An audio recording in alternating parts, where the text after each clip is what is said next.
In the 1920s, Grand Dragon David Stephenson was at the top of the Ku Klux Klan. He also had a history of alcohol abuse and violence toward women. Stephenson versus State is the story of one of these women. Madge Oberholtzer, age 28, lived with her parents in Indianapolis. She met Stephenson at the governor's inauguration gala in January 1925 and started dating him. On Sunday, March 15th, Madge went to Stephenson's house. Stephenson was very drunk.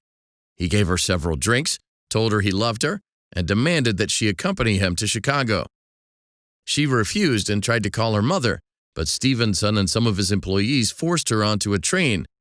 Stephenson removed her clothing, bit her all over her body, and sexually assaulted her. In the morning, they disembarked in Hammond, Indiana, and went to a hotel.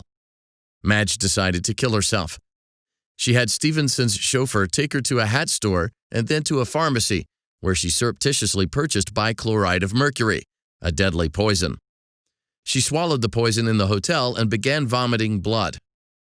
Stephenson offered to take her to a hospital to have her stomach pumped, but said she would have to register as his wife. She refused. The men made her drink milk and put her in a car for the long drive back to Indianapolis.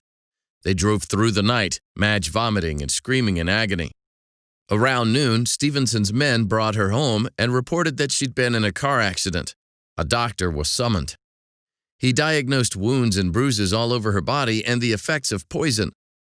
Madge languished for weeks, during which one of the bite wounds became infected. She died on April 14th.